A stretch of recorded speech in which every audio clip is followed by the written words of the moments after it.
it's the same type. It's the same reason that there's a large swath of the population when you tell somebody outcast, the hey ya guy, fuck you. Ooh, that's frustrating. Frustrating shit. Yeah. Like, oh, didn't he do the song about Rosa Parks? You know what? Nope. That's making me angry. I was also very angry earlier. Blueface rapping off beat is like having a drummer that can't play. You're like, nah, that's just new wave. He's just not playing on beat. It's just like, no. There's some more frustrating trash. shit. You know what? Let's get into frustrating sports shit. So 3, 2, 1.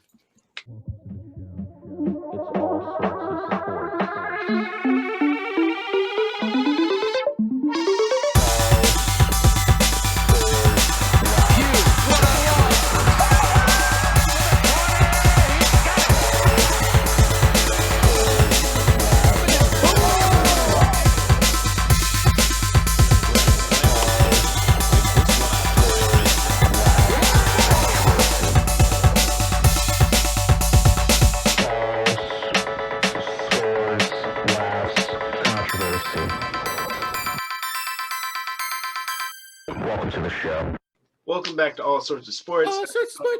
49. The Bobby Mitchell episode. Bobby Mitchell, Hall of Famer. First black player for the Washington football team. Nice. He was also the dude that was sort of involved in that whole Cleveland deal with Ernie Davis when they had Jim Brown and all that. Okay. He was also very close friends, if not best friends, with Robert Kennedy. Was supposed to be there the day that Kennedy got assassinated. Hell of a story. All right. I'm cool with that one. So, Corvette. Oh God. Anytime you say that, that just reminds me of my wrist being hurt. All right. It's not the pain. Huh? It's not the pain in your wrist that reminds you that it's hurt. No, because I don't do the motion. All right. Fair. It's like you're a sleeper cell, and the words that activate you. Corvette. Sleeper cell activated. Wow. All right, bitches, listen. Some big news happened today. James Harden got traded, finally. I think everything came to a head with the press conferences last night and today, where you had John Wall saying, like, yeah, like the chemistry's been rocky. And he's like, I got to admit it. And then James Harden comes out and says, like, yeah, like this team just isn't good. We can't do anything. Like, we can't fix it either. And then you had DeMarcus Cousins today say, like, yeah, the disrespect like started well before that press conference. And it's crazy when you got DeMarcus Cousins coming out like trying to be like politically correct in some sort of aspect. So what do you guys feel about the trade, and how do you think the Nets are going to do now?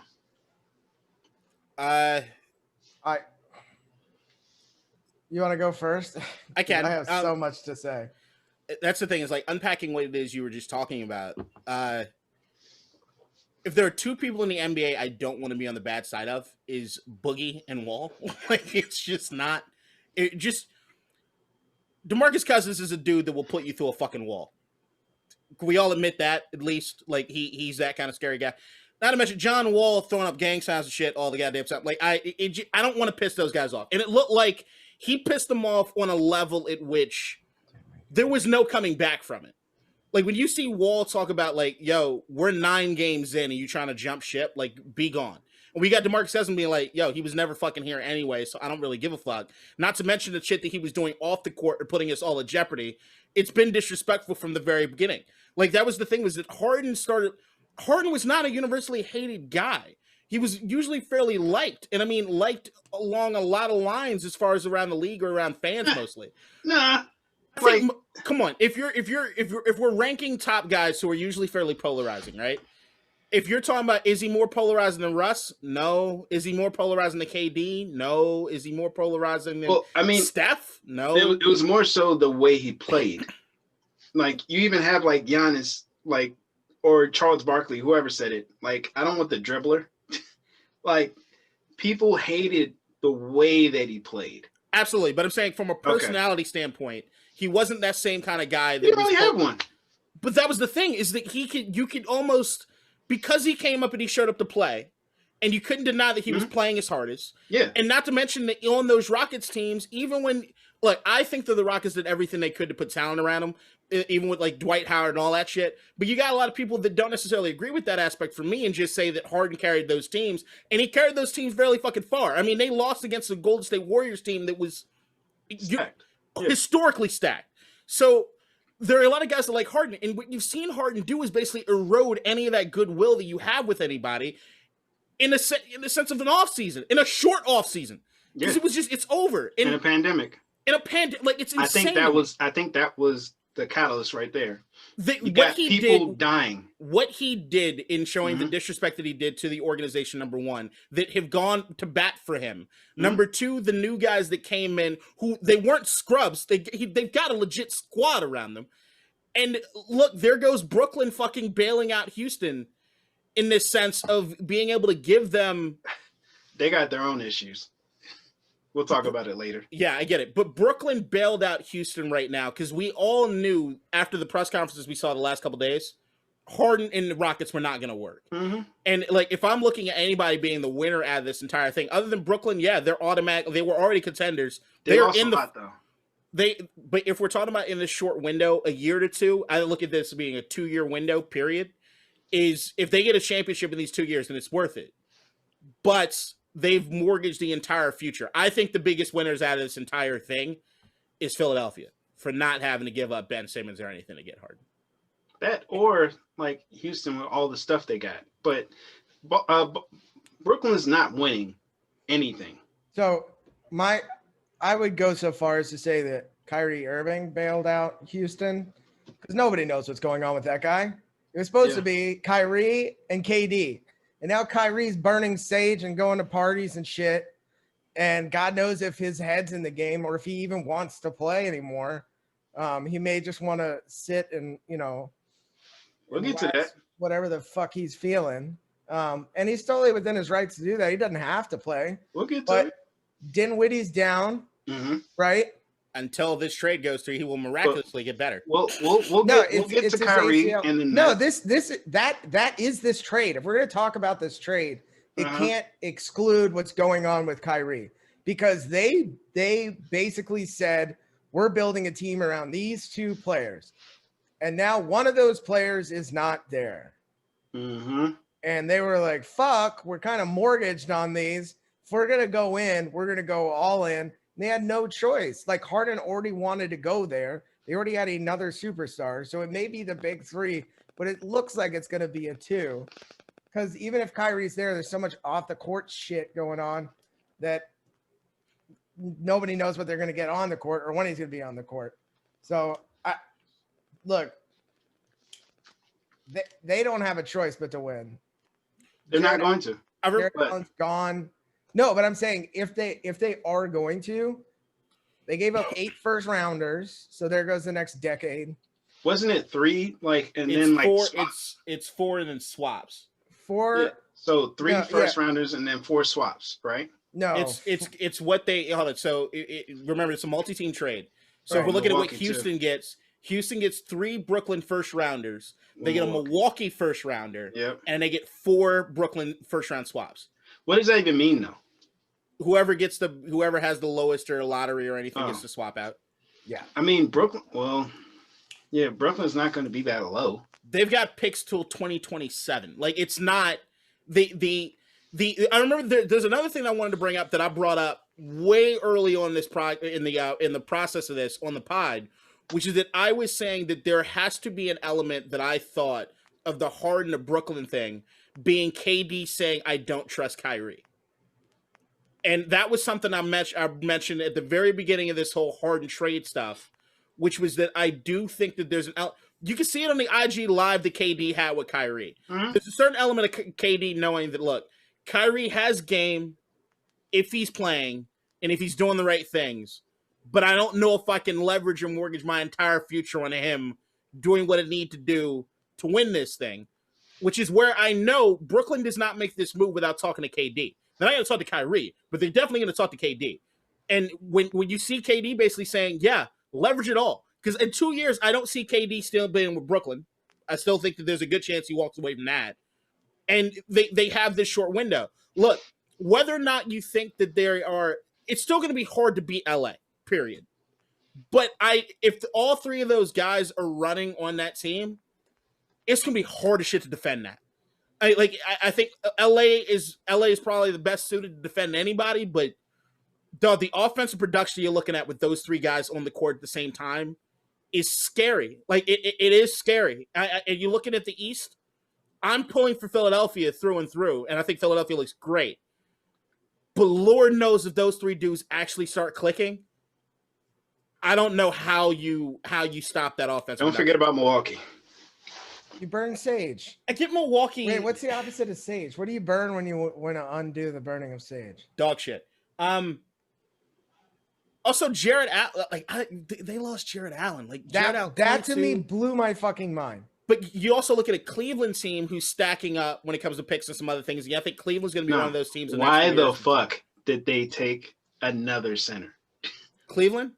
Yeah. Because they got Drummond. They got Love. They got Nance. BC, now they got Allen. You can see a scenario very, very quickly where Cleveland's going to be looking to offload Love. I mean, it's going to be hard for anybody to take that contract. But outside of Love, Drummond's going to probably be on his way out soon. And didn't he just sign a get it. But I don't think that Cleveland thought that Jared Allen was going to be somebody that was going to be available. So I think you could see them probably. Jared Allen doesn't move the Drummond meter, though. What do you mean? Like, Jared Allen doesn't affect, like, having Can Drummond they both on the play? team. No, I get that. But I'm saying if I'm looking at Cleveland as far as the organization as a whole, the squad right now is not going to win a championship. They're not in any way, shape, or form going to win a championship.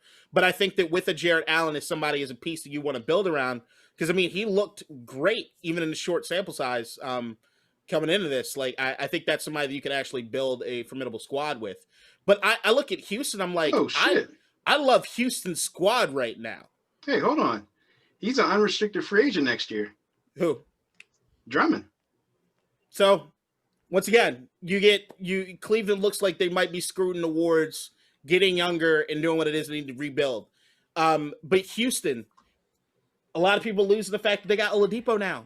Like Oladipo, Wall, Boogie, Christian Wood. That's a formidable squad. Not really. It's not a formidable squad when we're looking at these super teams that are put together, and if we're looking at LA being the benchmark. It's going to be hard for anybody to compete with LA, period. Until there's a significant drop-off of LeBron, and I don't see that happening right anytime soon. What's Cleveland's record? I can see them trying to move Drummond now. Why? It's going to... Expiring contract. You can get something for him, and you're going to start packaging deals and stuff to try to get younger. You want to get out of the Kevin Love deal. They're 5-7. It's not bad. That's a winning record in the East. But Brooklyn right now is mortgaging everything on these 2 years. And if you're looking historically, few times that you trade a superstar that it doesn't work out in the favor of if you get the superstar. You never want to trade your superstar and be in a position to trade your superstar. Houston had no choice at this point.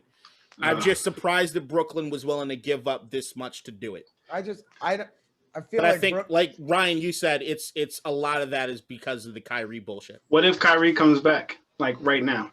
He can't. I think he will. Well, he can't because of the league, but I think Kyrie's going to be trying to come back. Who did that to Kyrie? He did. Exactly. Look, if I'm KD, I'm like, man, we have a really good squad here. You had. Well, we had a good squad here. We need another piece in case Kyrie isn't going. Because I'm not wasting. I'm not wasting LeVert too. I'm not wasting 2 or 3 years in Brooklyn. LeVert went to Indiana. Yeah, they traded him too. Yeah. If I'm KD, I'm like, look, bring him in. I don't give a fuck. We got to win now. Because by the time this contract's over, I'm 36. But they're not.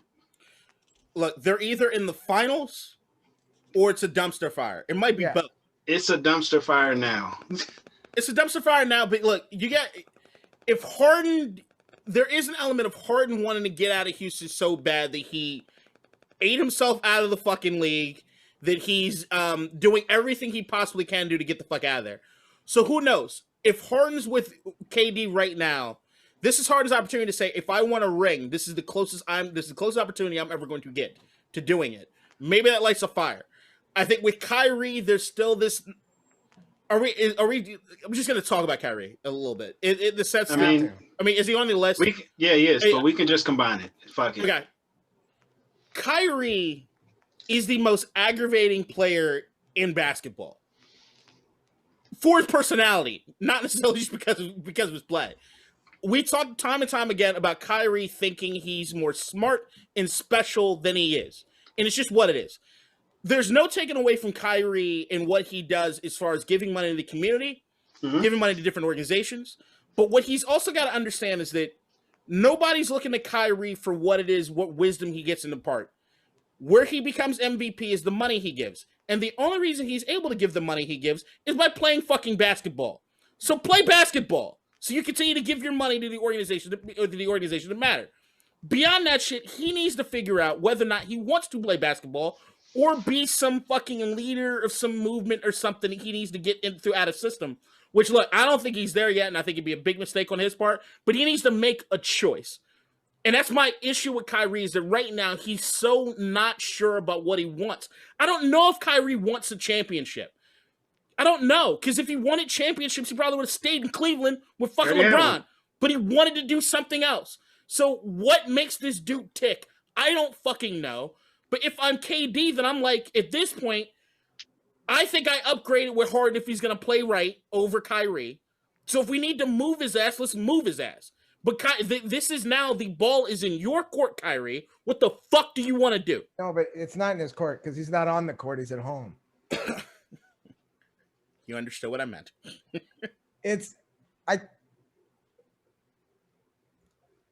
Once he's that whole, we move differently over here.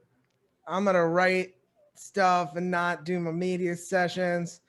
I already knew that this was not going to go well. And he just doesn't, he's not in it. I don't know what he is in or what he wants to do or where his mind is, but it's not on the team, which is irritating, I'm sure. When you got KD working super hard to come back off a terrible injury, to come back and ball the way that he is, to have his number two just be like, no, I'm gonna go over here and have a party. Yeah. What? I would be, man. I'd be serious. All right. Two last things and then we'll move on. Number one, just one last thing. To me, the biggest loser in all this is Steven Silas. He came in to Houston first time as a head coach, well respected, and then he has to deal with this, and it's like he's set up to fail. And I don't believe that he will be around to see the good things coming from all those draft picks, because I don't think they're going to win anything, really. You don't like the squad they put together right now? No, not for the West. No. I could see them trying to rally around the idea of, all right, the superstar is gone. Let's show him, or let's show the world, us against the world, that we are a good team. F him, like all that other shit. But at the same time, it's the Western Conference. I don't think they're getting in the playoffs. But I think that saying that they're not going to get in the playoffs, I don't know. I know Golden State's doing better, a lot better than anybody expected. With Golden State, Steph Curry shot like 1 for 14 again. Like that was one time, but at the same time, like look, Wiggins had 5 blocks that game. He plays defense. I am off any look. Didn't ever get it twisted. Ryan's the Steph hater. I am not the Steph hater. Okay. Just want to make that clear. I get what you're saying, but I don't know. I like this squad. And I think John Wall coming back and playing at pre-injury John Wall levels is not something that we all expected. I get that it's in the West compared to the East, but I don't. How about this? Right now, the Nuggets are the 11th seed. You think that's going to be there? It's still so early. I know, but listen to the teams that they got to get past. They got to get past the Lakers, right?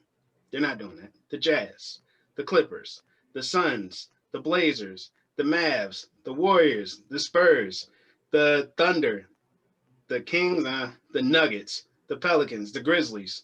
all these other teams were already vying for the 8th spot last year. The Rockets just lost a former MVP, and they replaced him with Oladipo, who's not bad, but he's I get what you're saying, and I understand that overall, if we're looking at Houston, we're looking more towards the future than we are looking at right now. I get it.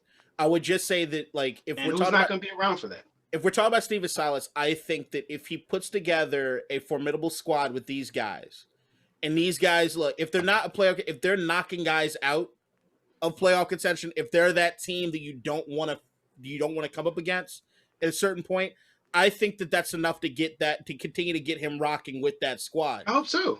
I mean, I just think so. Like, it's just, I think that's going to be a hungry fucking team, and I really think that they're going to be hungry. But if there's no food on the table, what does it matter? Yeah, but we're also talking about a league in which, look, everybody right now knows you can be in the playoffs all you want, so you're going into a fucking buzzsaw as soon as you hit one of 2 or 3 teams in the league at this point. This is your opportunity, the same way that in the 90s with Jordan. You're not going to win, but as long as you're in the conversation, you'll be able to stick around for a while, make a career out of it. The Rockets are not making the playoffs, man. I'm not saying that they have to. They are. I know, but I'm saying they're not going to be close. Like, I'm going to use your phrase. It's not even going to be close. Hey, they have played 2 less games than everybody in the playoffs right now. Why? COVID, because of James Harden. Yeah. I mean, they win 2 games. Thank goodness he's gone. They win 2 games, and they are 1 game outside of the playoffs. So I'm just saying, they got to play for those 2 games? I know who they won't have on their team. Yeah. All right. So we're going to pivot, right? Because this is something Pivot, right? No, I caught on to this mid to late last week. And we're going to talk about football. Like, that would be the rest of the pod and all that other shit. But I did want to bring up this one fact. K-Dot, you won't know shit about shit in regards to this. So just listen and learn, because it's some future shit that could be important. Ryan, maybe. All right, so you know PSV and Ajax. I know that, right? They play in the Eredivisie, the Dutch league. They just had the highest grossing or the highest viewership in one football game ever this past weekend, with 1.46 million like unique viewers, which is the highest. Now, wait, for a Dutch game? Yep. Okay. That was the most viewership ever. But just for a league, just for a game in the Dutch league. Right. Okay. Now let me tell you why. The why is the weird part. Because FIFA has this new thing that they unveiled like last year called like a showdown. It's an SBC that they release where it's like 2 cards, 1 player from each team. If it's a draw, like if you do the SBC and you get the player, like they get upgraded by 1, like they both get upgraded by 1. If one team wins, that player gets upgraded by 2, I believe, and then the other doesn't get upgraded at all. Okay. So they had 2 players, one from PSV, the other from Ajax. And then all the people, like FIFA, like players or whatever, were watching that fucking game to see who got upgraded. I mean, that's pretty smart. But I believe ESPN has the rights to the Dutch league now. Recently. ESPN Plus, I'm assuming. Yeah, like ESPN Plus, all the same thing. So they have the viewership rights. I can see, like, when it's that much money involved, I can see them using FIFA to like do other shit. Like, you have like in-game matches where you can actually watch it. No, they do that on FIFA. Yeah, where it's like they do they have like halftime SBCs like during no, but where you can actually watch the game the game. Where like if you have like FIFA, if you have like, you know, you spend $10 a month and now you can watch every game inside your FIFA app. I mean, they do that with Twitch and in the UK, and then they do that on the Yahoo app for football. But and I think Amazon Prime, you can get some of the Prem. Maybe. I think NBC owns it, so I don't know how you get Prime. Anyway, FIFA's the devil, so that's. I mean, to me that was just nuts. Also, another 20 million illegally streaming it. So. Yeah, but I'm saying that's just nuts. Like for it to set a record just because of an SBC in FIFA. I mean, but it's a million people. Like, it's because how many Dutch people are there? No, but I think I'm saying it's like an average of 1.46 million people watching at one time. So it was probably more people than that, like total. But just at one, like on average, if you like checked at any point, it was 1.46 million people watching. Do you know why that's a record? Because there's only 17 million people in all of the Netherlands. They all don't watch PSV and Ajax. That's what I'm saying. You would have to get 1 in 17 people to be watching a game in order to hit that mark. That's why their average is probably I don't care about the exact number of 1.46. I'm just talking about the fact that it's a new viewership record. Yeah, and my point is the reason why it's a record is because there's only 17 million people in that entire country. Yeah. And they're the only people that usually watch it. Right. But now you got all the fucking FIFA players like, oh, I did Malin or whoever the fuck it was, and I need them to win. Right. And that's the awesome. Same thing with Coquelin. He used to play at Arsenal, right? Yeah. So he plays for, I think, Villarreal. Yeah, they did call him that. That was funny.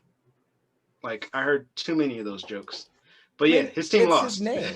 Bummer. Yeah. Bummer for you, man. Stop playing FIFA. You're contributing to the devil. No, I didn't do the Eredivisie SBC, but whatever. All right. K-Dot, back to football. So we were talking about James Harden and Kyrie Irving. People that are having issues with their teams. Mm-hmm. Let's go to a player in the NFL who's having a major issue with his team. Deshaun Watson. We briefly talked about it last week, and I guess it's just been more of the same. I guess a little bit more has come out about what it is that's making him as angry as he is, and other people that have come to his defense in a sense of his anger. Because, look, usually nowadays, especially we looking at like a Harden, right? There is an element of people just being a petulant bitch in some sense, and they want to get off a team. Mm-hmm. It's not the Deshaun Watson case at all. Deshaun Watson looks like he's been trying to do right by the organization by showing up every day, being the leader in the locker room, doing everything he can do the right way, producing even when they strip all the tools away from him to do so. And all he wanted to do was have a say. And he especially wanted them to have a say, and they wanted the organization to do better as far as making sure that minorities are being heard and that they were hiring and making sure that everybody's a part of the process when it came to the hiring thing. Because after the Bob McNair shit and all that's happened with that organization over the years, you can understand how, from a racial standpoint, they need to put some work in. So you have Deshaun Watson doing what a lot of Washington football team players should have done years ago, which is to take a stand against the organization itself. When you got Andre Johnson coming out, who Andre, for most people, didn't even know that he was able to speak. When he comes out and he's this, I wish I had the tweet or whatever up basically immediately to read verbatim, but what Andre Johnson was basically saying, but when you got Andre Johnson coming out, who doesn't usually speak, and he's like, yo, if I'm Deshaun, I want you to play hardball. When you got Arian Foster, who a little more controversial. You ready? Read it? All right. If I'm Deshaun Watson, I will stand my ground. The Texans organization is known for wasting players' careers. Since Jack Easterby has walked into the building, nothing good has happened for the organization, and for some reason, someone can't seem to see what's going on. Pathetic. To get Andre Johnson to say that shit, it's the same way Andre Johnson over his career. When he had the fight with Cortland Finnegan, it was this whole like, whoa, Andre's like that. you don't hear him say anything. I love that play. It was great. It was great. But there's like, oh shit. It was great. He was fucking angry. We got Arian Foster basically like, yo, Andre doesn't speak. When he does, you need to listen to him. No. That was DeAndre Hopkins. Arian Foster said something weird. He was like, yeah, I haven't been keeping up with the Texans org since I've been gone, and I don't know, buddy. So he said he don't know Deshaun Watson, which is funny. He was like, but yeah, you were right. Yeah, he was saying that. But because Arian Foster played with Andre. Yeah. But Deshaun, D-Hop is basically like, come on, you already know how I feel about the goddamn organization. Yeah. And when Dre speaks, you listen. Right. So there's this element of it. And if I'm Deshaun Watson, like, we've never seen it. You've never seen the NFL team have to trade their franchise guy who they made the second highest paid player in the history of NFL be on the trade block. I still can't even fathom that they would do it. Just because the way the NFL works compared to like the NBA, the players don't have that much cash, like cachet. There is this tweet. What? Who's? Arian Foster's. Got. I don't keep up with much in the league, so I don't know who Buddy is, but I know my brother. And for him to get out of pocket means get this out of pocket means that there's got to be fuckery. Dre is the calmest cat on the planet. Right, which is basically what I'm saying. And Yep. Houston could say, Deshaun, you're either playing or we're going to suspend you for conduct detrimental to the team. He doesn't have the same sort of leverage that Harden might have or somebody else might have. Or NBA players in general. NBA players in general. So there is a part of me that's like, Houston's going to force his man to play. Maybe there's a way to salvage it. They still need to hire a head coach, make him a key part of that entire process. Maybe there's some way you can scrounge together to get it. I don't hate Nick Caserio, the guy that they brought down from New England to be their GM. I don't think he's a terrible guy. I think he's actually done a fairly good job, except for anybody in that organization trying to figure out how to draft a wide receiver. But that's going into place. I think that there's a way that they can do right by him by actions now going forward.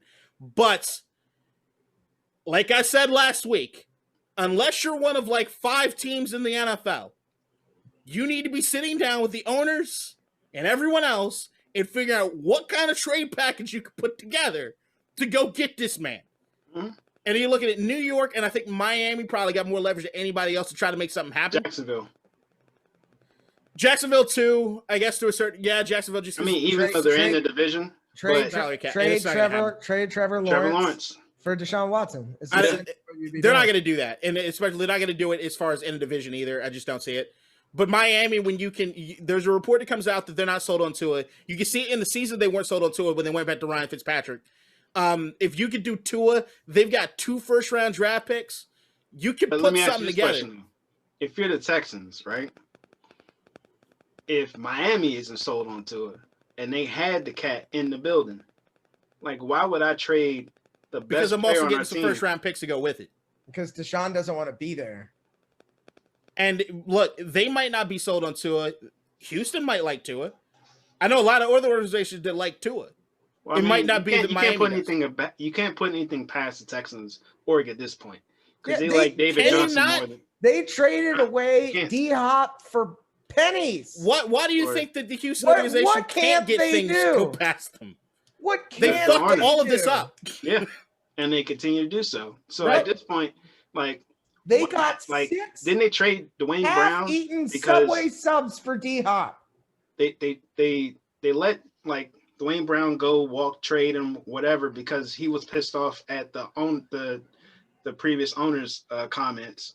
Then they had to trade like first round picks for Laramie Tunsil, Miami, which is why Miami has the 3rd pick. Wouldn't it be like hilarious if they got to trade like their star like quarterback for the pick they should have had anyway? That's my thing. If you're Miami and you say that at the beginning of the season I would have had to give up my first round of this draft and I get Laramie Tunsil and Deshaun Watson, do I take that as an organization? Yes. So I think that if you're looking at the big picture thing with Miami, if you were to tell me like, look, you could draft Trevor Lawrence, you could draft all these other guys, but what you can't recreate is having a bona fide stud who shows he can do it at the biggest level. He's certified as great. Everybody else is a chance. So that's what you get with Deshaun Watson. If you're not Washington or any other organization other than, like I said, maybe 5, and that's a stretch at 5, you should all be trying to go get him. I'm still going to push back on your take that San Diego should try to trade for him. Here's think about it. I think San Diego's on the cusp of that 5. Nah. The same way I think Josh Allen. Buffalo will be on the cusp of that 5. What? That's what I'm saying, is that if I'm an organization... We get Deshaun Watson running Wildcat with Josh Allen. It's over. I think He's saying that you would trade Josh Allen for Deshaun. No, I said that there are 5 teams in the league that I can make a case to say that they shouldn't pick up the phone and call for Deshaun Watson. I'm saying that if I'm looking at teams on the cusp, Justin Herbert, when it comes to San Diego, on the cusp, if not San Diego, LA, I'm LA, I don't necessarily make the pick, but you might want to hear what the asking price is. Yeah. If you're Buffalo, I'm pretty set on Josh Allen. But I want to hear what the asking price is. Yeah. I'm probably not going to pull a trigger, but I want to hear what they want for him. Deshaun Watson and 6 first-rounders for Josh Allen. Right. Like if you get that offer and you're Buffalo, what do you say? Okay. Nobody's ever sending that offer. Dude, wait, They're forget. Houston, they're stupid. Here's what Houston got for Hopkins. The 40th pick in the 2020 draft, a 4th rounder in 2021, and David fucking Johnson. That is a joke of a trade. Guess what? The person who made that trade is no longer there. But it's still the guys upstairs that were like, you know what? That sounds great. No, do it. Because he was the GM. Okay, name the teams that shouldn't even entertain the prospect of going to get Deshaun Watson. If you had to trade your starting, I'm not saying we don't know what the cost is. I disagree with the Packers, but go ahead. They got one more year. Aaron's old. Yeah. Go ahead. Right. That's why they drafted Jordan Love. So keep going now. But not the Packers, not the Chiefs, right, not the Chargers. Okay. Not the Bengals. Okay. Not the Bengals with Joe Burrow coming off the season and an injury. No. And the sample size being only a few games that you saw from him. He played like 4 games. So more than 4. But I'm just saying you have since. All right. Okay. I'll leave you with your list. Continue. Yeah. The Bucks, no. Because Deshaun's not going to sit behind Brady for 3 years. Like, if he goes there, he's going to start. Do you get rid of Brady? He's got 1 year left, right? That's my thing. If you're Tampa Bay, do you say, all right, Brady, you're gone? Because I got Deshaun Watson for the next decade plus. Yeah, but I mean, it's a timing issue with that. All right, you're at 5. Okay. Who else? Oh, the Ravens. Lamar, get it? Yeah. The Bills. It's Josh Allen. Yeah. I'm probably missing some QBs, but you might want to throw the Seahawks on there. Yeah, of course, Seahawks. And what? That's 7 or 8. You're at 8. You're at 8, but I disagree with a few of those. But you're at 8. Like you disagree with Joe Burrow. I disagree with Joe Burrow, and I disagree with Aaron Rodgers. Okay. Aaron Rodgers could even be MVP this year. If you're talking about Aaron Rodgers, who's going to have another 5 years. Compared to Deshaun Watson with the talent that Aaron Rodgers has up in Green Bay, you have him for a decade plus. There has been discussions in regards to the talent that Aaron Rodgers has been given. Like, come on now. Yeah, I get it. But Devontae Adams and Aaron Jones are not to be that. Devontae Adams is arguably the best receiver in the league, so I don't want to hear that.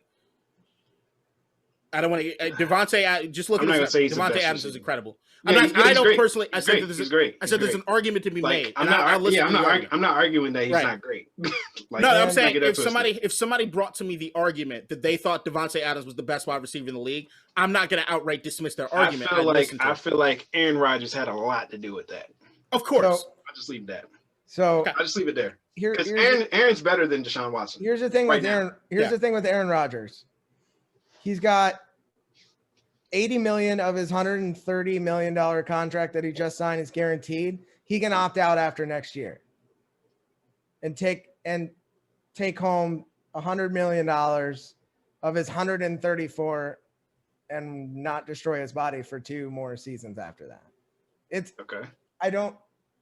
He's old. He's not a young whippersnapper. Still playing great. Right. But here's what I'm saying. He's got 2-3 more years. You have Deshaun for 12. But regardless of whatever it is that we think, the Packers drafted Jordan Love in the first round. Mm-hmm. So period. He can sit for years. Whatever. If you had Jordan Love as the guy that you want to develop or have sit for years, because you're thinking about the future without Aaron Rodgers. The same way they did with Brett Favre and Aaron Rodgers. Kind of. I get where you're at. But I'm saying I get where you're at. But Aaron's not talking about retirement. Brett Favre was messing around with retirement at that point. Leave and come back. I know. Like I disagree with the way Green. How long did Aaron sit? Huh? 4 years. Okay, like I don't think they were planning for him to sit that long, but they weren't. That's why finally at the end they were like, "Fuck it, you're gone, Favre." Like look where Aaron is now. No, trust me, Green Bay did the way that I think quarterbacks should be developed in the league. I'm on paper saying that. All right, so I don't think Jordan Love is drafted this year. I so get another 3 years. Understood, but it's still unproven. Deshaun, the most important position in all of sports, is quarterback. Mm-hmm. You don't pass up a surefire thing. And you have him sit on the bench. No, you get rid of anything to make that to be the guy you develop. I'm just saying. I can understand why you're saying what you're saying about Green Bay. Okay. What I'm saying is don't dismiss the argument. If I have to trade Aaron Rodgers or let him leave for this to work, I'm not doing it. Well, then you're not thinking about the future of the franchise. You put Deshaun Watson in where Aaron Rodgers is, you're going to be in the playoffs. He's that caliber of quarterback. He's a top 5 quarterback. All right, whatever. I get what you look. Whatever. James, listen to me. I'm not disagreeing with your sentiment. I'm just saying don't look at my argument like it's ridiculous. Okay. Because that's all I'm asking. You're not crazy. Right. But at the same time, I'm just not going to do it. I get what but like I'm saying, that list is short. But even if you're talking about the Joe Burrow thing, is probably I got a bigger problem with that because Joe Burrow got hurt. We don't know. We don't know if he comes back and he's the exact same. QBs get hurt, but like it was. Of course they do, but I'm saying that his leg. I get and Joe Burrow moves around a lot, so I'm saying is that but it wasn't his arm. It wasn't his arm, but it was his.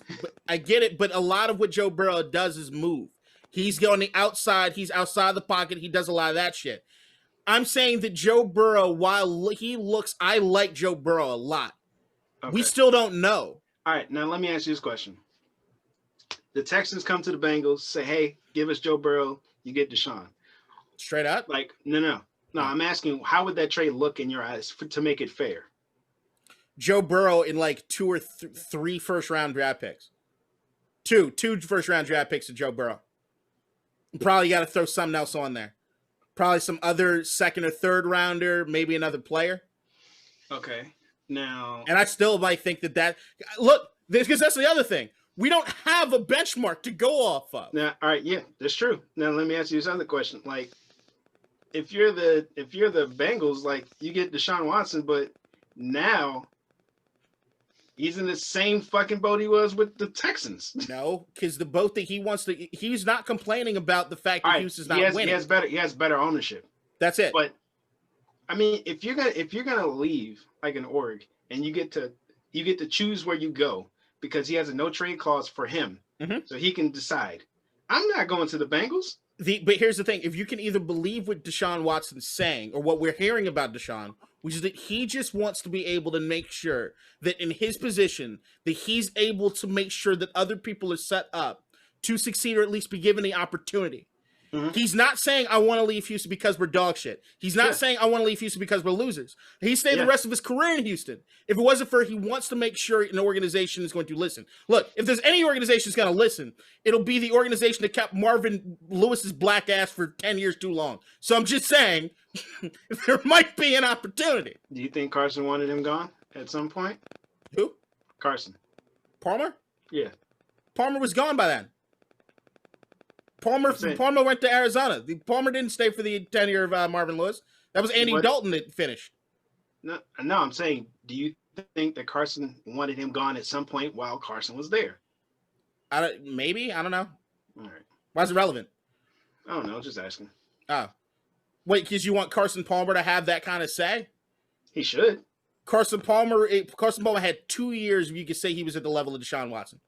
Yeah, it's not about that. It's like he was the quarterback, like, of your team. Like, if you have a franchise quarterback, which Carson was for the Bengals, like, the quarterback, it's not about, like, if he's the best or whatever. It's the fact that he's the franchise QB. He should have a say in certain shit. I agree to a certain degree. I mean, it depends. It also depends on how good you are. Just certain shit. Just certain shit. Depends on how good you are. Yeah, like if you're better, like you get Taylor Heineke should not have personality. Fair. Let's see. Joe Burrow at this point shouldn't have franchise say. I mean, the jury's out on if he's a franchise QB. That's kind of where I'm at. What I'm saying with Carson Palmer, there's a reason you let Carson Palmer walk, you bring in Andy Dalton. Is even with those years with Carson Palmer, until they had Chad, TJ, Chris Henry, rest in peace. When Rudy Johnson was in the backfield, when they had to basically have an all-time squad around Carson, their jury was out about whether Carson was better than John Kitna beforehand. Like, it's not. I'm not saying it wasn't some set in stone thing. All right. Well, you got to be kidding me. We talked about this way too much. All right. I love it. So hopefully Deshaun Watson gets traded to like a better squad that I like the Miami he can contend with. I kind of do too, but at the same time, I don't want that to happen. I think the best landing spot for him is Indy, but they're never doing that. They're not trading in the division. You're not giving a franchise quarterback to another team in the division. Even when Philadelphia gave us McNabb, it was almost unheard of. It was disrespect. But here's the thing: is I guess Andy Reid knew what we were getting. But there was, you don't do that. All right. So since we're talking about football, all right, Ryan, I'll bite. If you're the Texans, what do the Colts have to give you for you to give up Deshaun Watson to them? And you have to see him twice a year. A lot of picks. How many? A ton of them. Because you're essentially saying we're rebuilding at this point if you're giving up Deshaun. So if let's say you got 2-3 years to rebuild, that's 2 or 3 years that Deshaun's going to beat you anyway. Yep. Right. So it gives you plenty of time to put those pieces in place, and then hopefully have a good enough squad to go and beat Deshaun. If you don't want him as the face of your franchise, it doesn't really matter where he goes. Right. And every time fucking Indianapolis comes to town, you got half the goddamn stadium with fucking Deshaun Watson jerseys on, booing the goddamn home team. With the Colts. Yeah. Dude, they already clearly don't care about their team. So Houston's diehard. They're diehard for no goddamn reason. A lot of the fans are. Oh, the franchise itself is not. They don't give a shit. Yeah, but like, what do you think that'll do to the fans? Nothing. They're just like Washington fans. They'll take it and move on. I don't think so. Yeah, they're fairly new. Yeah, don't lump the idiocracy in our fan base with. There is no other team that's more, well, maybe the Browns, more loyal to dog shit is us. Okay, it's dog pound. Dog pound. Raiders, but y'all like that chip on your shoulder bullshit. It's kind of fits the whole. We like losing. It gives us character. Right. We like to complain about shit. You like our new defensive coordinator? Oh, can we talk about Gus Bradley for a sec? Yeah, go ahead. Oh, also, y'all got what's his face? That dude you've been bitching about. He's now on Coors cans or something. Oh yeah, I saw the commercial. Yeah, I love that commercial. Oh, Flores. Hey, you know who's been bitching about him for like a year now? Me. Yeah, he old as fuck in that goddamn You know what? chair. You know what? When I saw that commercial, I paused it, I rewinded it, and then I showed my fiance, who doesn't know shit about football. What'd she say? That important. She was like, "Who?" And then I was like, "Yeah." And then I explained it, and then she was like, "Oh, okay, that's important." What she said? That old man play football? No shit. He did. Dude, he looks rough. Here's the thing. Here's what that commercial did. You know what the Hall of Fame does? Go ahead. the commercial, what it did for me was saying, all right, if we're going to get this fucker in the Hall of Fame, we got to do it before he dies. So it's like, that's what that commercial And you know did what? for me. You know what? That's the shit that pisses me off too, because But that's what it is. I know. Right? Kenny Like, I'm Stabler. not lying. Kenny It's what fucking it is. Stabler. Right. That's what it is. It's like, it's one of what those the things. fuck? Like, why? Why are you waiting for people to fucking die to put them in the Hall of Fame so they don't even get their flowers? It's bullshit. I'm not disagreeing. I'm saying if you're gonna put him in, put him the fuck in. But that's all the commercial did for me was like, think. As soon as I did, it was like, Google, all right, how old is this dude? Because I'm like, all right, he needs to get in if he's gonna get in. I know. And they're probably just gonna fucking wait. All right, so Gus Bradley, what do you think? Gus Bradley, I'll give Gruden credit for this. It does not stink of nepotism. Beyond that shit, what I will say about Gus Bradley is, if you're looking over his resume, being what he did in Seattle with the Legion of Boom, I do also think that, God damn it, who's the other dude that just got hired that was on Dan that Quinn? Defense? Dan Quinn. I think it's going to be a big thing to see how both of those guys do as far as defense, to really take a look at the Legion of Boom and put them historically on whether or not it was just they had the best squad or was it anything to do with scheming. Look what the players are saying though.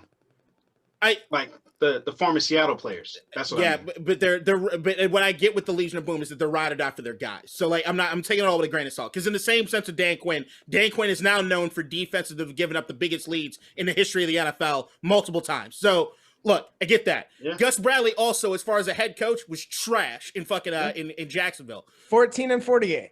So if you look at the defenses on that squad, Jacksonville's defense, if you look at the talent that they had in that defense, was top flight. So I don't know yet. Good. So my thing is, the jury's kind of out. And what he did with the Chargers was up and down. Like, as you can see, they were top 10 in points scored a couple years. But it was the injuries, man. Like, people don't respect it for some reason. Look, I get all that. Injuries are, to me, a part of the game, though. It always happens, and it's how you can scheme. But it's like, how many? Yeah, I get it, but you still have to be able to scheme. There are certain guys on defense that there's certain defense coordinators you can realize, even if I don't have the talent that's needed, I'm still gonna have guys who are gonna play hard. And you look at like the Mike Zimmers, regardless how you feel about the Greg Williams, the Jack Del Rios, there's a lot of those guys. Mm-hmm. Right now, I'd say that it's a fairly decent pick for Vegas. My skirt's not blown up because of it. Wow. Okay. But it's one of those. The main point for me is like the better or the hotter choices are all up for head coaching jobs. So it's kind of like. Also, just to throw this out there, since he got into his coordinator position, he's been a part of 2 winning teams. Okay. Like, even with the Seahawks, 5-11, 7-9, 7-9, 11-5. Then he went as a head coach and just completely shot the bed. Yeah. For the Chargers, I'm sorry, 3. They were 9-7, and then 12-4. What does that have to do with the defense? He was the defensive coordinator. I know, but that's half the game. You talked about the Jacksonville as a head coach, right? And I'm assuming as a former linebacker. But I'm asking what the defense does. He's not the head coach of the team. Like, I just want to know how the defense does. Like, they can lose games just to have a good defense. Here's my only thing, and I think Ryan, tell me if I'm wrong on this aspect of it. What I said last week or a couple weeks ago about my issues with John Gruden, right, and how I thought he was overrated. Mm-hmm. My thing is that John Gruden needs somebody on defense that he can say, "Go handle it." Yep, I agree. And for Gus Bradley, if we're looking at the times that he was in charge, delegation of duties and stuff, jury's out a little bit for me. But I say I don't hate the pick. I just think the jury's out, because I also think your defense is not talented enough. If we're looking at what he had in Jacksonville, what he had for the Chargers, or what he had in Seattle, so if he can't make something work, look, we'll see, because the Paul Gunther was not great. And they didn't do him any favors as far as the talent they put on defense. So that's like, but the when you get fired and you're leaking shit to like Ian Rappaport and Adam Schefter saying like, yeah, it wasn't my fault. It's just we'd had no talent. And I'm like, bitch, we picked the fucking, like, we had like first rounders everywhere. Like, people don't go from one team, like we had Corey Littleton and LaMarcus Joyner that were great for the Rams. They come over here and now they're shit. It's not because lack of talent. It's not. Yeah. And it's like they were discussing his fucking scheme and like, they're like, yeah, we have the playbook is always all open every fucking week. The full playbook. You can't play fast like that. Right. And then if you look at the fucking free agents, look at Chris Harris last year. Where did he go? To the Chargers, right? When he was supposed to go to the Raiders. I don't know enough about you. No, guys I'm telling you. Okay.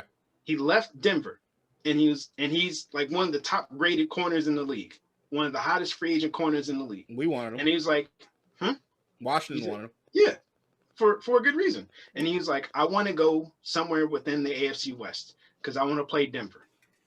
Now he chose the Chargers, and they asked him why. And he said, because I enjoy that type of scheme. We offered the most money, and he didn't want to go there because he didn't like the scheme. A lot of players don't like the scheme. Look at all the fucking former Raiders players that are in the playoffs now, like balling out, having fun. Like people in the secondary, Cleveland Browns scoring touchdowns and shit. Like, you could say that he has the talent or anything. It's just going to be a coaching. I think that at the end of the day, this is going to be a huge test for Gus Bradley. Right now, I think the jury's out. I really think it's a 50-50 toss-up as far as how successful he's going to be. So we'll see. Do I think it's an upgrade over the last guy? Yeah, but I don't. But right now, I think if we're looking at defense coordinators, Dan Quinn and Gus Bradley, let's see. Are you guys for real? Or was it the fact that you just had stacked talent at the times that you were? No, I agree. I agree. I'm not even the Raiders arguing with you. Have the personnel to play a 4-3 cover 3 all day. No, because Gus Bradley switches up his defense. He doesn't run the same thing. He ran mostly a 4-3 cover 3 because he switches his defense. That's Carroll's defense, which is what he learned. I'm just saying. He plays multiples. Right. Well, if he does that, he's going to end up doing what the Chargers did instead of what the Legion of Boom did, and that's not good.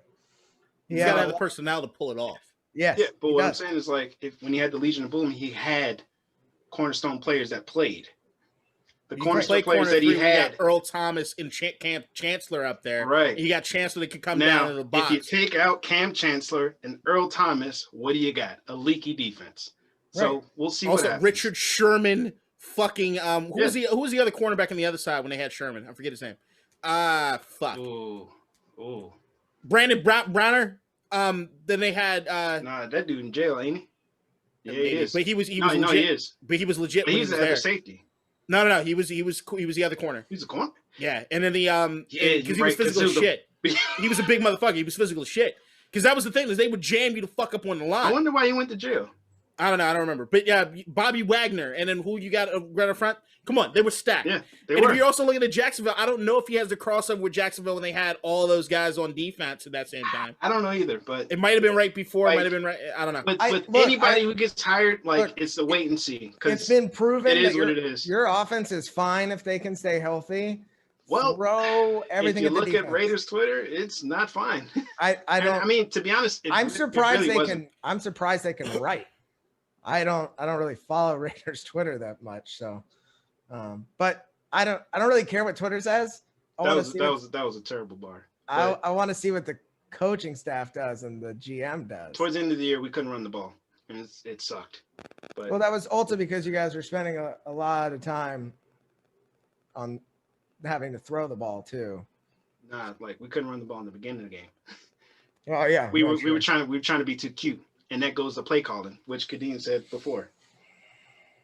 When we went back to the basics, we ran the ball well, but for some reason John Gruden can't get out of his own way. Yep, I agree. So we'll see what happens.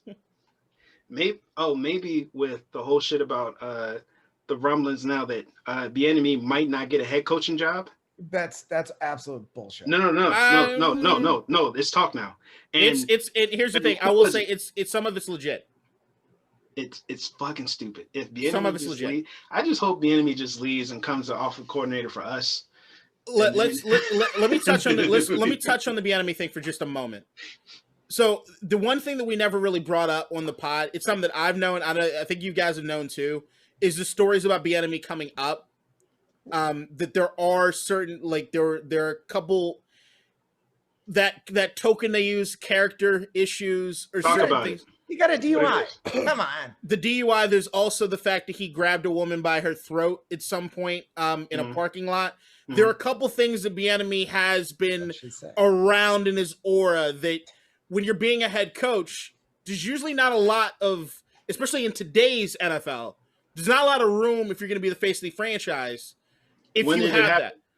that. Years ago, when he was like playing. It's a long time ago. I get it. Okay. But it's the same. But it's the same thing as like there are certain guys that just or kind of follows them.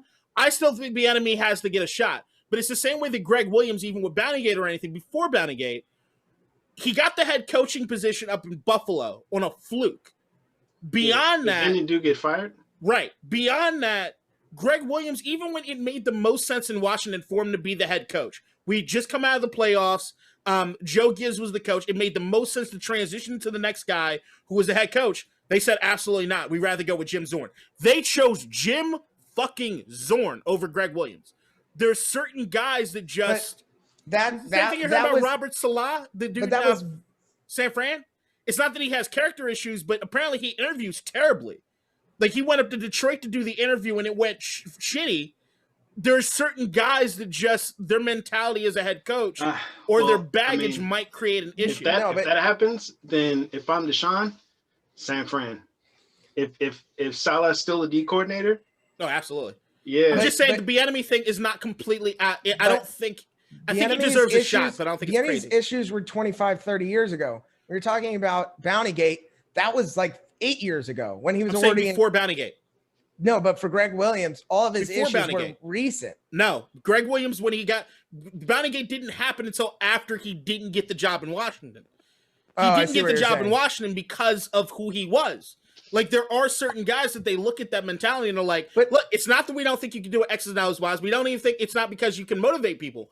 We don't know if you're going to be able to coexist with us in the front office, number one. And number two, outside the front office is if I have a player that has an issue, can you really be the guy that brings the hammer down? So who on the Chiefs job is that to help with that aspect? Andy. Yep. And that'd be Andy reaching out and making sure. I don't know what Andy's doing in that regard. But that would be one of those things where you have somebody that says, hey, but the thing is that right now in this climate, like we're talking about it right now. The story about the Ryan, you seem like you were surprised by that story about him putting his hand around a woman's neck. No, I just asked what you said. I didn't know what it was either. Right, but here's the thing: if that's on the front page of every paper on a new head coaching hire, that happened in 2021 in today's climate. But here's the thing: if you're sitting at your franchise and you can explain it away that it was 40 years ago, and you need to win, do you hire him? I would not. I would if he hasn't had any issues in the last decade. I'd be like, this is our guy. I kind of agree with that. Like, I'm not saying me personally. I think everybody deserves a second chance, unless you're one or two people. At the end of the day, I think he deserves a head coaching shot. He's done enough, but I can understand that being a certain element. And I also don't think it's solely because of that. I think it's also timing. If they end up in the Super Bowl and you got a lot of these teams that want to make this choice soon, they might not be able to. They might not want to wait for him if another guy pops up. I think there is a certain element of success kind of being that a crux as far as trying to get a new position or a new job, unless you got a team willing to wait for you. Will you looking up something, James? Mm-hmm. What are you looking at? All right. The enemy's pro career was mostly clean from incident, but he was banned from Colorado's campus for a year after harassing and assaulting a parking attendant working during a Colorado football game in 1993. Mm-hmm. Wasn't he also an alcoholic for a little bit, which kind of also explains away some of it? Yep. It seems like he's turned his life around. You know what we should do? Never hire him for a head coaching position. That would be terrible of us as a franchise to give a proven coach an opportunity after he's changed his own life. There's organizations like my own in Washington where you hire a guy who's known alcoholic in Scott McCloughan, and then as soon as you're trying to figure out a way to get rid of him, you drag up all of his shit and you say that's the reason you did it. Hey, you got an easy out. Hire Bieniemy and you got an easy out if It's you fucked. don't like him. All right, moving on. Same thing with Vance Joseph. Apparently, they were at Colorado together. Yep. Dude, there's nothing else to do in Colorado except for drink, and now smoke pot. They realize Colorado actually, if you look at- not about drinking like more serious shit. Yeah, and if you talk about problematic places where a lot of shit goes down, for some reason it's Colorado. Yeah, it's the high altitude. I think Maybe. fucks with your brain. What did our picks look like last week? All right, so last week, like we're gonna go into the recap and then the preview for next week. K-Dot, you got one game right. Yeah, I know. I get it. I don't know why I'm bringing this up. I just kind of Why did I bring it up? God damn. Who did you get right? Oh, you got the Bills right. Of course. No shit. Fuck off. Yeah, you picked the Seahawks to win. You picked the Whiff to win. You picked the Titans to win. Keem had a lot to say about that. Which one? Keem. No, I said which game did he have a lot to say about? The Ravens and Titans. He's a Ravens fan, remember? Yeah, I get it. It's hard to follow that text thread sometimes. Yeah. All right. Then you also picked the Bears to win. Yeah. And then you picked the Steelers to win. Yeah. That just didn't go well at all. I came second and I got 4 right. And Ryan, you got 5 right. Congratulations, Ryan. The game that got me was the Rams and Seahawks game. You picked the Rams, I picked the Seahawks. What the fuck was that? It was Walford was supposed, whatever the fuck his name was supposed to start the game. Yeah. Then he almost dies. So they put him in an ambulance. Then Goff goes out there and he plays. Yeah. And then Russell Wilson, like he forgot how to play football. I told you, Russell Wilson has looked awful for weeks. I'm waiting for DK Metcalf to break his back like Bane did Batman. Like it's going to happen. Dude, it was DK Metcalf. First of all, DK had a fucking meltdown on the sidelines where his fucking earring was all flappity, looking like a fucking bitch. And then, of course, they go out. And the first play, they're like, oh, we're going to give it to DK. We're going to try and get it to DK. What's the defense doing? The defense was like, oh, they're going to try and get it to DK. And they was just like, oh, it's a screen to DK. I'm going to take this to the house. You know what's funny? Also, fuck Ryan Tannehill. When you called DK Metcalf a bitch just now, K-Dot started laughing, then realized that this shit is going on YouTube. Then he stopped laughing. I don't care. Dude. I've seen DK Metcalf chase a man down. I'm done. I know. He's like terrifying. Fuck. You talking about to think that I can look and there be a man with a pacifier in his mouth with an earring dangling, chasing my black ass down. No, I'm out.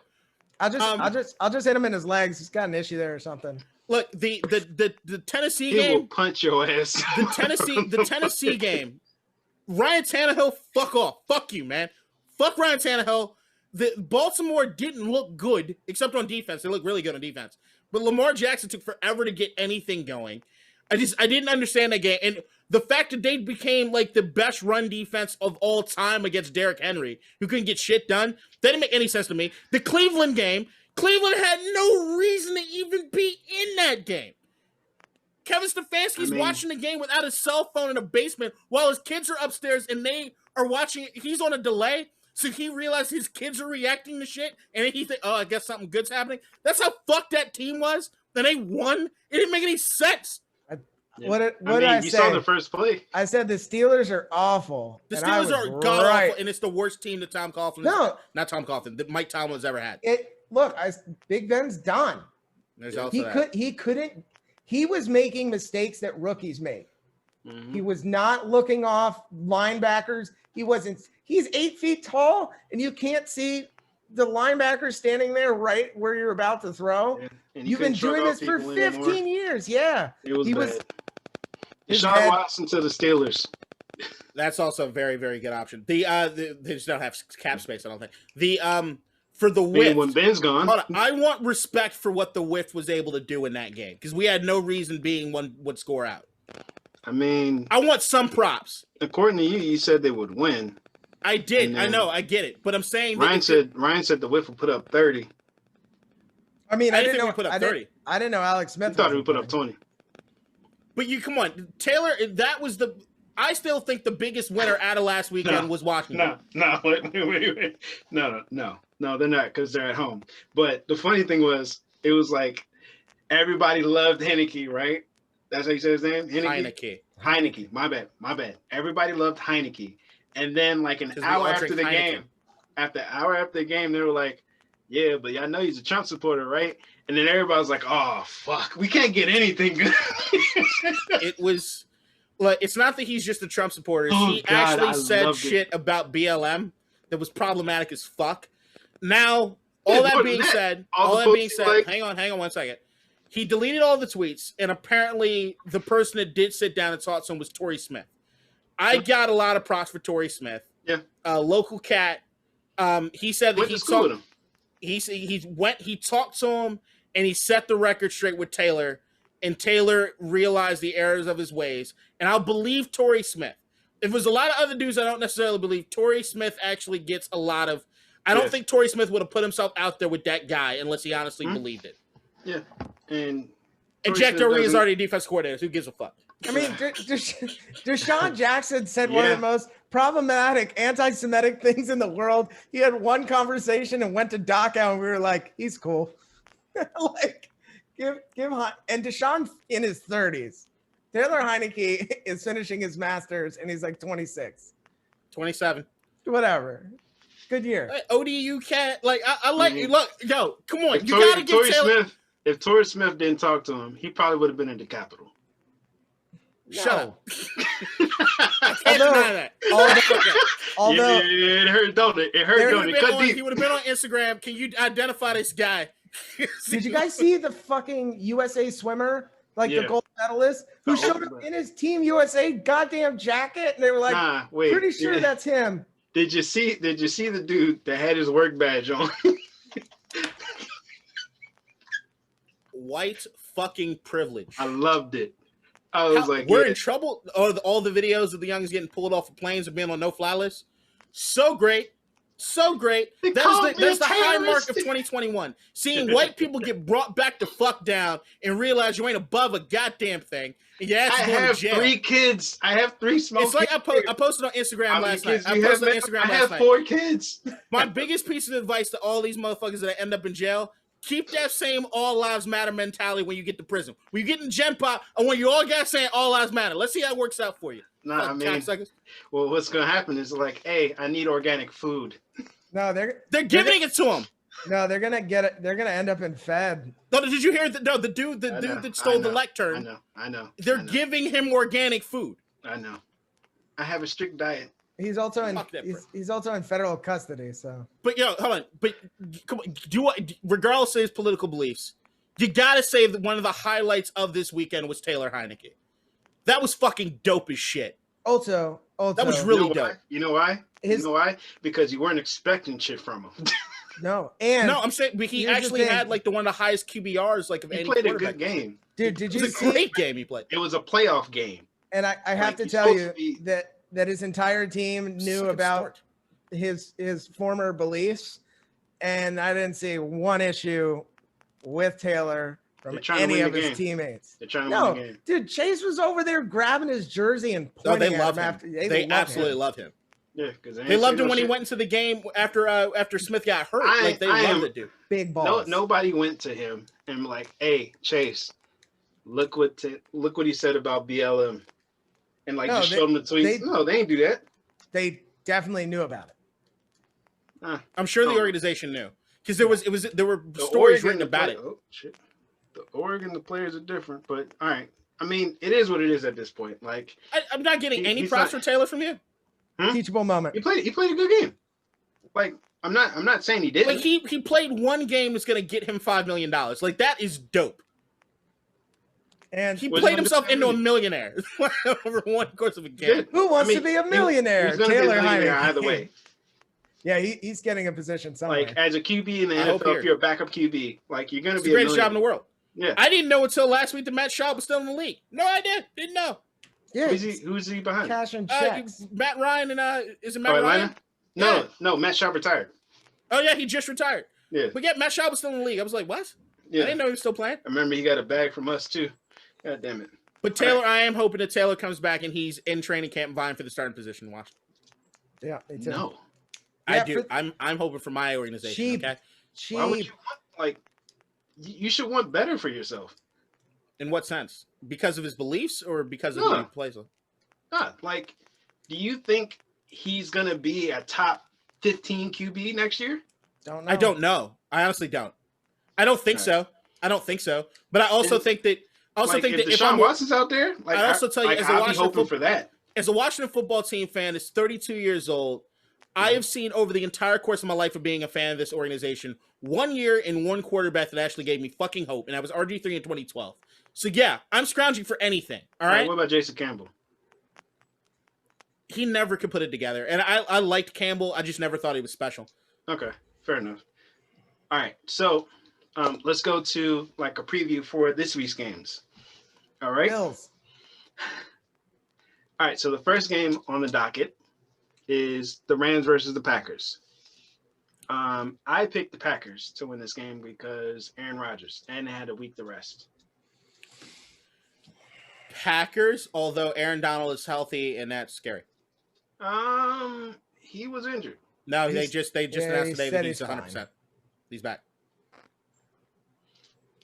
I don't know about 100%. I don't believe 100%. They said That's what how- they're saying. They're saying he's better. Yeah. He's feeling great. Okay, he'll play. They're saying I think the word like the machine is back or the something. Oh, like yeah, that. they're just saying he'll play. All right. I got the All right, Packers. so you got the Packers. You both got the Packers? Are we doing scores or waiting for the next episode to do scores? Our scores were so fucking off last week. Let's Yeah, wait I till think next. Let's wait I till got- the next episode to do scores. I got at least one of them the spread right. I got a 7-point spread on the Baltimore game. I got a spread right for the wrong game. Ryan, you said what was it? What was the Baltimore score? Because you said it was going to be 24-20. Oh, I thought I picked it by a touchdown. Nope. No, then never mind. Fuck me then. All right, so we all got the Packers. All right, the next game, Ryan, Ravens and Bills. Playing in Sadly, the- Ryan, Playing I in the picked the snow. Ravens. Yep, I picked the Ravens. Oh yeah, Bills I know. by 100. K-Dot. Much closer game than people are realizing. I am picking the Bills because it's going to supposed to snow. Mm-hmm. Is what it's looking like. It's going to really, really snow. And Lamar is already visibly saying that he's afraid of the snow. So it's going to, if Baltimore can do what they did against Tennessee and hold Buffalo's run defense, and it wasn't like their pass defense wasn't doing anything either. If Baltimore's defense comes to fucking play, it's going to be a hell of a game. But I think it comes down to Lamar, and I think Lamar gets the monkey off his back as far as the first playoff win, which I always thought was a stupid storyline anyway. But I don't know if he wins 2 in a row. I'm laughing at the press conference when he got an interview. He got a question from a reporter named Mike Jones. Mike Jones. Mike Jones was also Who? the Washington writer. It was a layup for him. All he had to do was say who. He didn't. Yeah, no, He you didn't can see say he waited a while to And get I that was again. like, come on. But Mike like, Jones oh, is Mike well Jones. known in the DC area as a Washington football team writer for a bit. Okay. All right. Browns and Chiefs. Shocker. I picked the Browns. Chiefs. Okay. Wait, you're actually picking the Browns? And I'm They're not like an changing. anointed fucking team right now, but it should all come crashing down, and I'm waiting for it to. Baker Mayfield's my favorite quarterback right now playing. So It's not even that. It's the fact that they have a running game. Kareem Hunt's angry. Yeah. Chiefs by 40. Okay. All right. Final game, Bucks and Saints. I picked the Saints because I hate Tom Brady for his previous organization. So, and I like Kamara. Bucks. Okay. Right? They had no business beating Chicago. Yeah, I gotta take the Bucks. Okay. I mean, wouldn't you say like you expected the Bucks to destroy y'all, but y'all did, like y'all showed up and played? I told you that one of two things is probably going to happen. It didn't. Neither of the things happened. But I said that when you said 52 something, I was like, yeah, that's possible. But I also thought that we would squeak out a win. I did not have Taylor Heineke doing anything. Shit, I did say 52. God Yeah, damn. you did. You Yeah. thought they were going to blow us out. I thought our defense would be able to get their hands on Tom Brady. That didn't happen a lot. I think Tampa Bay's offensive clicking. Antonio Brown looks great. Yeah, the Tampa Yeah. Bay is gonna Fuck AB. torch that Saints defense. Fuck AB. Nah. Drew Brees Yeah, looks man. bad. Yeah, Drew Brees. Can we just say Drew Brees looks bad? I've been on that. Brees should be gone after this year. Ben then, Roethlisberger should be gone after this year. Then Brees makes this it's face when he does wave. it. Hold on. This is the face Brees makes when he throws a bad pass. Yeah. And then he walk with his little eyes. Yeah. And then he walks off the field. Like, get out of here. Brees had 1 foot in like this year. So, I mean, yeah, he's going to walk away. It'll be all right. He's going to take that foot out and shake it all about. Get the a fuck new out batch of of TVs are going to come in. No, they got the Taysom Hill Winston combo. No, I mean, they could probably draft a rookie QB coming out. They are going to do the Winston Taysom Hill combo. For sure. All right. So 30 rushing touchdowns by Taysom, 30 interceptions by Jameis, and they'll be right back in the 30-30 club. If he does 30 and 30, yeah, that'll be hilarious. All right, final thoughts. Ryan, go ahead and go. NHL is back. First slate of games are now. I just watched the Penguins get torched by the Flyers, and nothing starts the NHL season like Sidney Crosby fucking losing. The Washington Caps play tomorrow night at 7 p.m. against Buffalo? Don't know. Sabres. Against the Sabres. Washington can't the basketball team, the Wizards, can't man a starting line. They can't field enough players to play. So God knows when they'll be back. But that game's canceled, and I know Zion is out this evening for the Pelicans. The NBA trying to crack down on the amount of people that the players can see, but as we've seen, players not responding well to that. So I believe the NBA season is in jeopardy. I hope the NHL season is not. So, all right. Stay safe. You want to go? Yeah, I'll go. Yeah, to piggyback off a little bit of that, if you don't have a bubble, your season's always at risk. Okay? Yeah. Hey, the NBA should have just went back to the goddamn bubble. All right, outside of that, segment I did last episode called Kadeen's Thank Yous right here. That was so good. Well, I was very proud of the finished product. I will say that there was one guy in particular that caught shots that did not deserve shots. Yep, and I told you. And it's Fred. Well, you told me after the fact, thank you very much. And in the Goodfellas I was just shocked that you were doing all this shit. And I was like, hold on. As I did in the Goodfellas video, you're the one that locked the door and was laughing the entire time. That was all bullshit. Right. Just saying. I didn't even know that shit was happening. Just saying. Fred, I'm sorry. Really, you actually were like coming to my defense in a certain degree. Like, you didn't deserve that at all. As far as the rest of the guys, debate me. If you don't like it, come get the smoke. Well, what should happen next week probably is a Keem versus Ryan discussion on the Ravens and Bills game. That'll be nice. All right. My final thoughts. What's that? I don't know. What is it? What is it? Jameis eats? Oh, I mean, didn't he take a L that game? I just don't know what you were eating. Like, it looked like popcorn at first, and I'm like, you don't do that with popcorn. Yeah, I was just like, eating rice with his hands. It looked like you literally like Uma Thurman in fucking Kill Bill trying to eat rice. Charcuterie. All right. There's a lot of things here. I tried to put charcuterie together for New Year's. It didn't go well. My girlfriend was like, I ain't eating this shit. Guys. All right, my final thoughts. It's always next year. I hate you. All right. I hate me too. It's fine. God damn it. See, I didn't forgot the fucking second point, but the main point is watch the next 30, well, the 30 for 30 on February 4th. Al Davis versus the NFL. Ooh. I'm interested to see like what they come up with because I don't know the whole story about everything, but how many documentaries do they need to do on this? Oh, also, they just like they might. I don't know. Is there anything new that could really come out with so many documentaries? Like we said the same shit about Jordan. No, Jordan did his own documentary. That wasn't his. There was didn't HBO just did a hit piece on Tiger, which I want to watch. That I was very interested in watching until I saw like a clip from it, and it kind of made me like upset at Tiger. Yeah, that's the point of the piece. Not about like all like this is. I'm talking about like when he was young. Yeah, Yeah. This fucker was like, yeah, like I could be like a hero for the blacks. Like, what? Look, that's why I said it's a hit piece. Unlike the Jordan documentary, Tiger had no say in any of this. All right. Well, They made this documentary without any of his consent or his approval or whatever. That's so nuts. I want to watch it. You gotta everything through Tiger. You have to look at through the prism of a mixed, nerdy kid who dedicated his life to golf at an early age, and which means you're sheltered as fuck.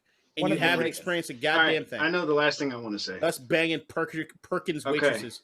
Hey, he used to get hookers and make them act. I have the last thing I need to say. Okay. Yeah. Ladies, stop with the busted challenges. Okay. I love to see them, but I don't want to be murdered. So please stop. Thank you. Are you addicted to busted challenges? Is it affecting your relationship that much? No. Look, this is prevention. No, just stop. Have self-control. On my timeline, oh shit. I just got a text that said, Uh-huh. All right. Well, that's on you, buddy. Look, even in the off season, there is one thing that remains true. The Death Star, especially tonight, is going fucking boom. Oh shit! Hold on. Look. Wait. Are you watching the challenges? You're talking in secret, cabron. Oh, the Death Star. You're about to get cartel tonight. Nigga, this is my last episode, bro. I'm about to die. You're gonna die. Well, our next episode will be dedicated to you. My memory. Oh shit! Look. You are in trouble in all caps. Little motherfucker. Wow. I'm about to run. Let me get my clothes on. I got shoes in this closet. Hey, watch a few busted challenges before you got there. Yeah, you might as well. You're already in trouble. Nah, man. Look, I got to bring back the football skills. Yeah, no. Death Star do go boom.